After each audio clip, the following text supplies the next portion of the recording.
शुरुआत में हम देखते हैं छोटे डैनी रैंड को, जो अपनी मोम के साथ हिमालय जा रहा था। वो लोग प्लेन में थे, मगर तभी अचानक उनके प्लेन में कोई गड़बड़ी हो गई, जिससे वो तबाह हो जाता है। इस हादसे में सब मारी गई थी, सिवाय डैनी की, क्योंकि वो बच गया था। फिर दो मास्टर्स ने आकर उसकी जान बचाई और वो उसे खुफिया शहर में ले गए, जिसका दरवाजा हर 15 सालों के बाद खुलता है। फिर 15 साल वहाँ गुजारने के बाद वो वापस अपने शहर आता है और सीधा जाता है अपनी कंपनी में, जिसका नाम था रैंड कंपनी। सबको यही लग रहा था कि डैनी तो मर चुका है, इसलिए कोई उसे नहीं पहचान रहा था। इसके अलावा न उसने ढंग के कपड़े पहने थे और न ही पाँव में जूते थे, तो इस वजह से धक्के देकर उसे वहाँ से निकाल दिया जाता है। वो जब दोबारा अंदर जाने लगता है तो गार्ड्स उसे रोकने की कोशिश करते हैं, जब वो अपने कुंग फू का इस्तेमाल करता है, जो उसने पिछले 15 सालों में सीखा था, जिससे वो उन गार्ड्स को हराकर कंपनी के अंदर आ ही जाता है। यहाँ उसकी मुलाकात अपने सौतेले भाई और बहन से होती है। उन्हें देखकर वो काफी खुश हो जाता है और ये समझाने की कोशिश करता है कि मैं ही डैनी हूँ। 15 साल पहले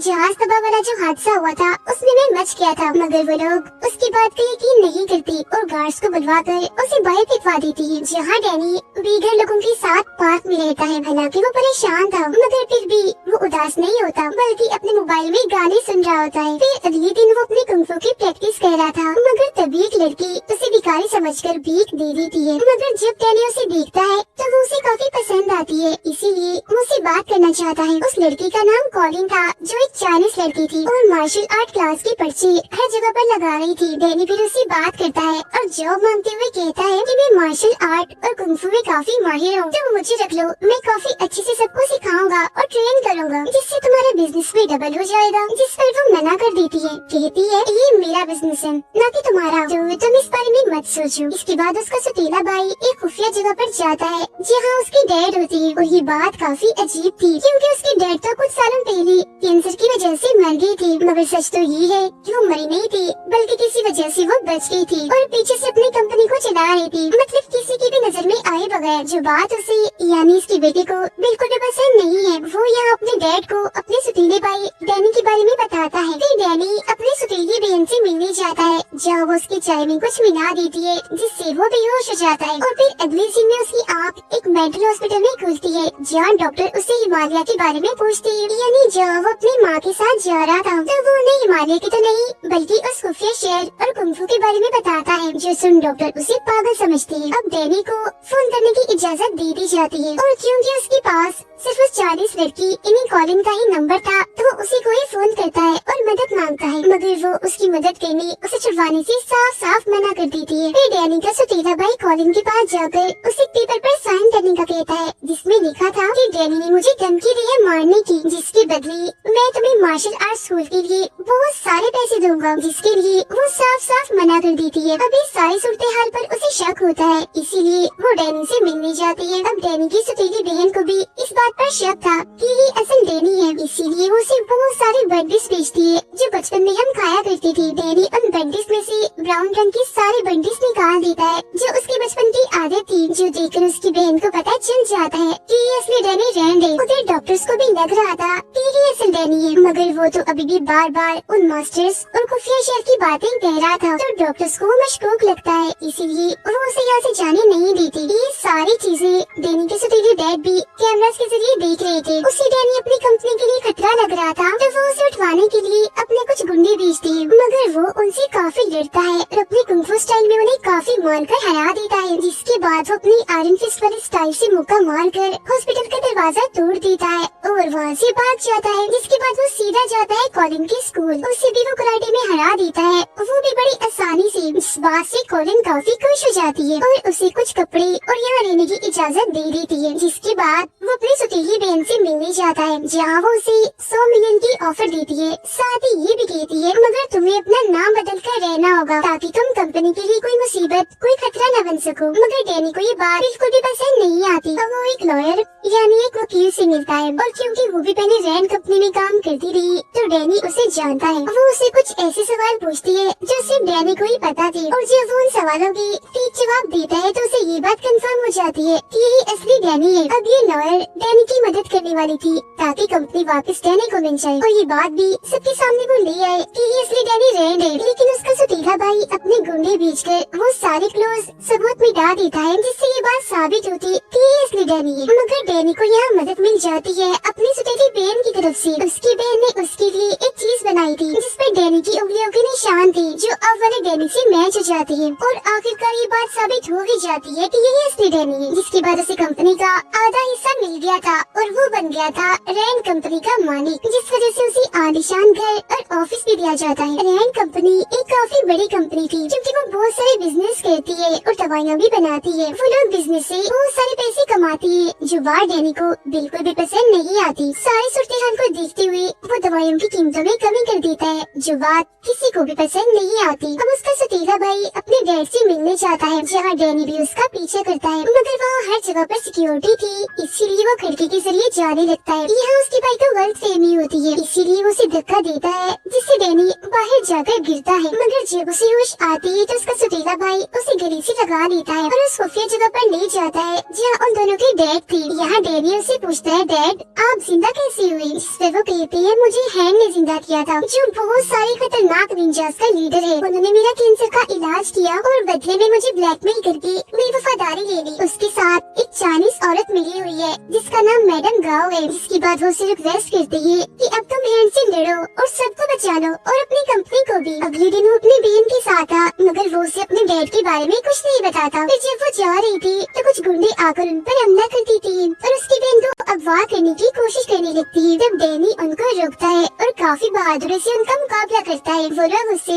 एक कुल्हाड़ी जैसे हथियार से लड़ रही थी मगर वो फिर भी डैनी के सामने टिक नहीं पाते। एक एक करके वो उन्हें ठिकाने लगाता रहता है जिससे वो अपनी बहन को अगवा होने से बचा लेता है। अभी दोनों बहन भाई जाती है कॉलिन के पास उस मैडम गाँव का पता लगवाने, क्योंकि वो भी चाइनीज थी तो हो सकता है कि कॉलिन उन्हें जानती हो, यानी जिसके बारे में उनके डैड ने बताया था। अब उनकी ये बात सच भी हो जाती है क्योंकि कॉलिन उन्हें एक चाइनीज होटल के बारे में बताती है जिसके लीडर से डैनी बात करने जाता है। जब वो बताता है कि रैंड कंपनी के साथ हमारी एक डील हुई थी मगर तुम्हारे बहन ने डील हमसे तोड़कर किसी और से कर ली, मतलब कि हमारे साथ धोखा किया। मगर जब डैनी उन्हें हैंड के बारे में बताता है तो उन लोगों का मुंह बंद हो जाता है और फिर वो लोग वहाँ से चले जाते हैं। मगर बाद में वो लोग डैनी को एक पार्सल भेजते हैं जिसमें हैंड का ही बनाया हुआ एक ड्रग, एक नशा था, साथ ही एक लोगो, एक निशान भी था जो आयरन फिस्ट के ड्रैगन का था जो डैनी के सीने पर भी बना हुआ था। फर्क सिर्फ इतना था कि उसमें पंख नहीं थी। इसके बाद हम देखते हैं कि मैडम गाओ इन्हें जो हैंड के साथ मिली हुई है इस ड्रग नशे के काम में, वो अपने बिजनेस को इतना ऊपर ले गई है कि अब किसी को भी ड्रग लेने के लिए पाउडर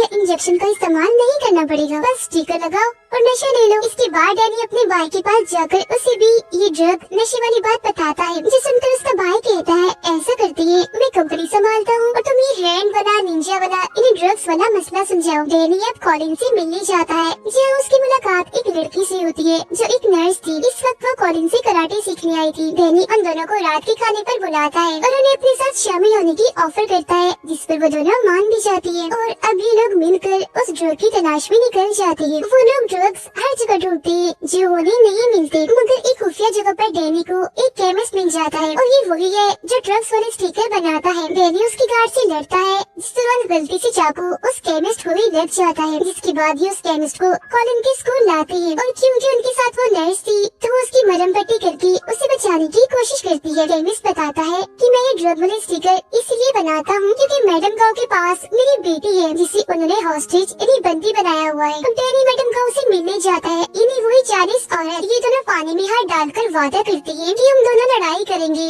और जो भी हार गया वो चुपचाप हार मानकर ये शहर छोड़कर चला जाएगा। अब कुंफू की दुनिया में पानी में हाथ डालने वाला ये पक्का वादा होता है जिसे कोई भी नहीं तोड़ सकता। लड़ाई के पहले मैच में दो निंजास डैनी से लड़ने आते हैं। डैनी बड़े तेज स्पीड से उनसे लड़ता है और अपने कुंफू को इस्तेमाल करके उन्हें हरा देता है। दूसरा मैच होता है एक लड़की के साथ जो उसे अपने जाल में फंसा कर जहर देने की कोशिश करती है, मगर डैनी उसकी चाल समझ गया था इसीलिए टांग मार कर वो उसे भी ढील कर देता है, मतलब हरा देता है। अब तीसरा मैच एक रॉड वाले आदमी के साथ होता है जो काफी बहादुर था। वो रॉड की मदद से जैसे उस पर हमला करता है तो डैनी अपनी आयरन फिस्ट वाले स्टाइल में मुक्का मार कर उसके रॉड को तोड़ देता है। उसके हाथ में पीले रंग की रोशनी थी जिसकी आयरन फिस्ट की पहचान थी। वो उसे फिर जैसे हराने वाला होता है तो मैडम गाओ उस हॉस्टेज लड़की को सामने ले आती है। वो कहती है, अगर तुम ना हारे और तुमने मेरे बंदे को हरा दिया तो मैं केमिस्ट की बेटी या ने इस हॉस्टेज लड़की को मार दूंगी। तब ना चाहते हुए भी डैनी को हारना ही पड़ता है, सिर्फ उस लड़की के लिए, जिसका मतलब ये था कि उस गाँव ने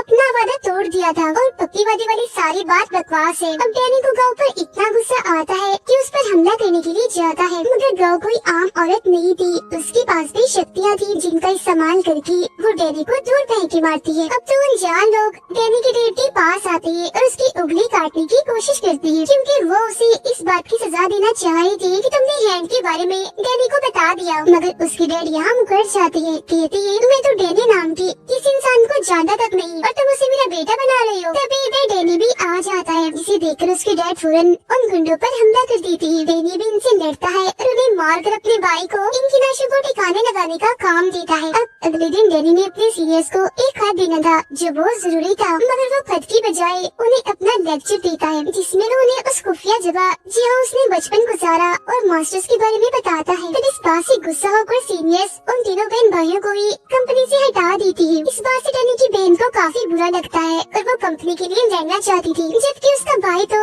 छुट्टियों पर जाने का प्लान कर रहा था। लेकिन जब वो अपना बैंक अकाउंट देखता है तो वो जीरो था, क्योंकि उसके डैड ने उसके सारे पैसे ले लिए थे ताकि वो यहाँ से कहीं न भाग सके। उसे इस बात से काफी गुस्सा आ गया था, इसीलिए अपने डैड पर चाकू से हमला कर देता है। टोनी उसे गटर में फेंक देता है जहाँ डैनी के कहने पर गुंडों को फेंका था। अब डैनी को अपने डैड पर ही शक होने लगा था, इसीलिए वो उनके बारे में छानबीन करता है, जिससे उसे पता चलता है कि उसके डैड की चाइना में एक कंपनी है जो भी हैंड चला रहा है। जिसके बाद वो प्लेन के जरिए चाइना पहुँचकर सीधा उस कंपनी में आ जाती है। यहाँ पर मैडम गाओ भी थी। अब कॉलिन एक औरत के साथ बड़ी जबरदस्त तलवारबाजी कर रही थी, जिसके अंदर बार बार कॉलिन ने उसे हरा रही थी। डैनी भी एक आदमी से लड़ता है और उसे काफी मारता है, फिर वो उन्हीं की तलवारों को उनमें ही घुसाकर मार देता है। उन सबकी लाशों को देखकर डैनी समझ जाता है कि मेरी मॉम की मौत की जिम्मेदार गाँव ही है, इसीलिए पायलट को ड्रग दिया था, जिससे प्लेन उसे संभला नहीं और वो तबाह हो गया। ये जानकर तो डैनी को इतना गुस्सा आ गया था कि वो अपने आयरन फिस्ट वाली अंदाज में जोर से दरवाजे पर मुक्का मारता है। वो सीधा जाता है मैडम गाँव के पास और अभी उसे हॉस्टेज बना देता है, मतलब कि उसे पकड़ लेता है। अब 3 दिन के बाद गटर में हलचल होती है, जहाँ से जिंदा होकर डैनी और उसके सौतेले बहन भाई की डेड बाहर आती है, जो काफी अजीब लग रहा था कि पता नहीं जब से हैंड ने उन्हें ठीक किया वो तो जैसे अमर बन गई, मर ही नहीं रही थी। वो बाहर आकर सीधा जाते हैं अपने बेटे यानी डैनी की भाई के पास और उसे कहते हैं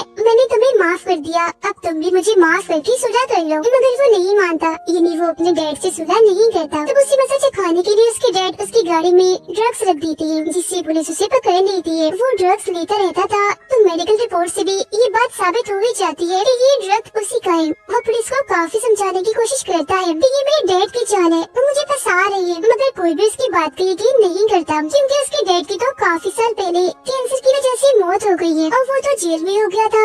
इसीलिए उसके डैड अपनी बेटी को अपने काम के लिए इस्तेमाल करती है, उसे अपना राज भी बता देती है, जो सुनकर वो हैरान तो थी मगर काफी खुश हो गई थी, क्योंकि उसे लग रहा था कि मुझे मेरे डैड मिल गए, मगर वो उसे सिर्फ अपना मकसद ही निकलवाना चाहती थी। डैनी ने मैडम गाँव को कॉलिन के स्कूल में कैद किया हुआ था। कॉलिन की हालत काफी खराब हो जाती है, क्योंकि उसे जहर की एक गोली लग गई थी और ये वही जहर था जिसे गाँव भी इस्तेमाल करती है। कॉलिन मरने ही वाली थी, मगर तभी इधर एक डॉक्टर आकर उसका इलाज करता है और मरने से उसे बचा लेता है। ये डॉक्टर दरअसल एक कॉलेज में प्रोफेसर भी था और इसने ही कॉलिन को कुंफू सिखाया था। यहाँ हो और डैनी दोनों कुंफू करने लगती है और वो डैनी को भी अपने कॉलेज में प्रोफेसर बनने के लिए कहता है। अब डैनी को गाँव से पता चलता है कि ये डॉक्टर ठीक नहीं है, क्योंकि ये भी हैंड के लिए काम करता है। ये सुनकर डैनी को काफी अजीब लगता है, इसीलिए वो उनके सिस्टम को चेक करने जाता है, जहाँ उसे बहुत सारे कंप्यूटर्स मिलते हैं। उसे समझ नहीं आता कि ये यहाँ क्यों है, मगर वो ये सोचकर उन्हें तोड़ने लगता है कि हैंड की है तो बुरे ही होंगे। मगर तभी इधर वही डॉक्टर आ जाता है, कहता है ओ पागल ये क्या किया, मेरी सारी फेवरेट मूवीज थी इसमें, इसे तुमने तोड़ दिया। इसके बाद इन दोनों में लड़ाई होने लगती है। इस लड़ाई के दौरान यहाँ एक लड़का आ जाता है जो दरअसल डैनी का ही साथी था, इसीलिए उसकी साइड से डरने लगता है। ये असल में डैनी के साथ उसी खुफिया जगह में रहा है। वो डॉक्टर की बहुत सारे गुंडों को मारते हैं, मगर जब यहाँ से निकलने की कोशिश करते हैं तो सारे दरवाजे बंद कर दिए गए थे, इसीलिए वो यही फंस जाते हैं। अब डॉक्टर अपने बहुत सारे कुंफू के माहिर लोगों को डैनी से लड़ने भेजता है। डैनी भी यहाँ अपनी आयरन फिस्ट को ऑन करने की कोशिश करता है, मगर अब की बार आयरन फिस्ट वाला रूप उसके अंदर नहीं आता। मगर फिलहाल उसे इसकी जरूरत थी भी नहीं, क्योंकि वो वैसे भी काफी बहादुर था और ऐसे मामूली कुंफू के माहिर उसका कुछ बिगाड़ नहीं सकते थे। कॉलिन डैनी की उसकी मदद करती है, सारे दरवाजे खोल देती है। जहाँ डैनी का साथी उसे कहता है वापस उस खुफिया शहर में आ जाओ जो मॉन्स्टर्स रहती है जिन्होंने बचपन में तुम्हारी जान बचाई, क्योंकि यही आयरन फिस्ट का काम होता है, उस जगह की हिफाजत करना। उधर डैनी के डैड को जब ये बात पता चलती है कि हैंक हमारे ही बैंक अकाउंट इस्तेमाल कर रहा है, तो वो सारे अकाउंट्स खाली करने का फैसला करती है ताकि हैंक को बर्बाद कर सके। डॉक्टर अब कॉलिन को पकड़ लेता है और जब उसे ये बात पता चलती है कि इसने भी हैंक को मरवाने के लिए डैनी का साथ दिया, तो वो अपने साथियों को कहता है कि इसे मार दो, और वो भी बहुत बुरे तरीके से। मगर वो कैसे भी करके खुद को आजाद कर लेती है और वहाँ से निकल जाती है। जब वो बाहर गुंडों से लड़ रही थी तो तभी इधर डैनी आ जाता है और कॉलिन को संभालता है। जेल में डॉक्टर डैनी के सौतेले भाई से मिलने जाता है और ऑफर करता है अगर तुम्हारे डैड को मार दिया जाए तो मैं तुम्हें कंपनी का चीफ बना दूंगा, क्योंकि अब कंपनी मैं ही संभाल रहा हूँ। जब वो डॉक्टर की बात मान लेता है और ये लोग उस खुफिया जगह पर हमला करती है जहाँ उनकी डैड रहती थी। यहाँ का डैनी का सौतेला भाई कहता है मेरे डैड को मार दो लेकिन मेरी बहन को कुछ मत करना। तब डॉक्टर उसकी बहन की तरफ गन से इशारा करता है और गोली चलाते हुए कहता है ये वाली बहन, जिससे जाहिर है गोली चलने से उसकी मौत हो जाती है। इसके बाद डॉक्टर डैनी को वीडियो कॉल करके वहाँ की सारी सूरत हाल दिखाता है, मतलब कि उसकी सौतेली फैमिली कितनी बुरी है। ये देख कर डैनी खुद को उसके हवाले कर देता है कि मैं कितना पागल था, अपने सौतेले बाप बहन भाई जितने बुरे लोग थे उन्हें बचाने की कोशिश कर रहा था, उनका साथ दे रहा था। अब डॉक्टर डैनी को मारना नहीं बस उसकी शक्तियाँ लेना चाहता था, इसीलिए वो उसे अपने साथ लेकर जा रहा होता है। मगर तभी डैनी का साथी आकर उसकी जान बचा लेता है। वो सभी गुंडों से काफी लड़ता है। कॉलिन और डॉक्टर के बीच भी काफी लड़ाई होती है। हालांकि वो उसकी स्टूडेंट थी मगर फिर भी वो जीत जाती है और डॉक्टर को हरा देती है, लेकिन वो डॉक्टर को जान से नहीं मार पाती क्योंकि उसके अंदर भी सुपर हीरो जैसी ताकतें हैं। मगर तभी डैनी का साथी आकर डॉक्टर के सीने में चाकू मार देता है और कहता है तुम इसकी स्टूडेंट हो इसलिए नहीं मार रही, मगर मेरा इससे कोई वास्ता नहीं है। अब डैनी का वो साथी वापस उसे उसके साथ चलने का कहता है मगर वो जाने से मना कर देता है, इसीलिए दोनों के बीच थोड़ी बहुत लड़ाई होती है। मगर फिर बाद में उनके बीच ये फैसला होता है कि हम यही इसी शहर में ही रहेंगे। मगर जैसे वो पीछे आते हैं तो देखती है फिर डॉक्टर की लाश वहाँ नहीं है, वो गायब हो गई है। अगले सीन में कॉलिन और डैनी साथ नहीं थी, तभी उसके पास उसके सौतेले भाई का मैसेज आता है जो कहता है जल्दी करो यहाँ से निकलो। अब इससे पहले वो कुछ समझ पाता तभी कुछ कमांडो आकर इन पर हमला कर देती है, मगर यहाँ दोनों ही अपनी कुंफू की महारत का इस्तेमाल करके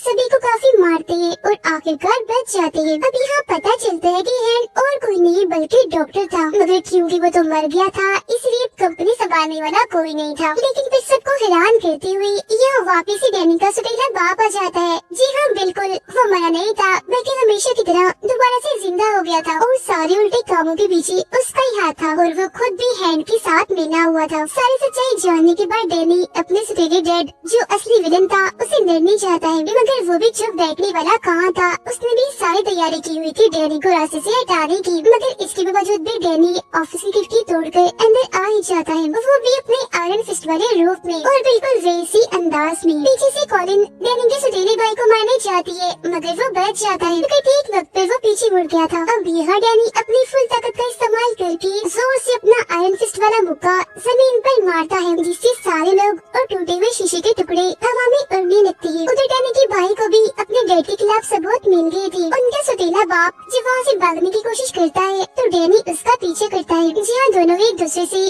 पाइप के जरिए लड़ते हैं, जिसके बाद डैनी उसे एक तीसरी पाइप में घुसा देता है, मतलब पाइप उसकी आर पार कर देता है। वो जान से नहीं मरता क्योंकि उसके अंदर भी सुपर हीरोज वाली शक्तियाँ थी। जिसके बाद डैनी यहाँ से जाने लगता है, लेकिन क्योंकि उनका बाप विलन है तो पीछे से डैनी पर गोली चलाता है, मगर वो अपना आयरन फिस्ट वाला हाथ आगे करके गोली रोक देता है। इसी बीच उसका भाई आकर अपने डैड को गोली से शूट कर देता है, जिससे वो नीचे जाके गिरता है और वो दोबारा से जिंदा ना हो जाए इसलिए लोग उसे जला देते हैं। जिसके बाद सब कुछ ठीक हो जाता है। डैनी के सौतेले भाई को कंपनी वापस मिल गई थी और अपने जालिम धोखेबाज बाप से उसकी जान छूट गई थी। डैनी की सौतेली बहन को हम देखते हैं जो मरी नहीं थी बल्कि उस गोली से जिंदा बच गई थी और अब वो डैनी के साथी के साथ थी। उनके पास ही गाँव भी बैठी थी जो उनकी बातें सुन रही थी। अब हम डैनी को देखते हैं जो कॉलिन के साथ मास्टर की उसी गुफा जगह पर जाता है ये चेक करने के लिए ये सब ठीक है ना, मगर वहाँ उसे अपने बहुत सारे मास्टर्स की लाशें मिलती है जो देख उसे बहुत बुरा लगता है। और बस इधर ही सीजन 1 खत्म हो जाता है।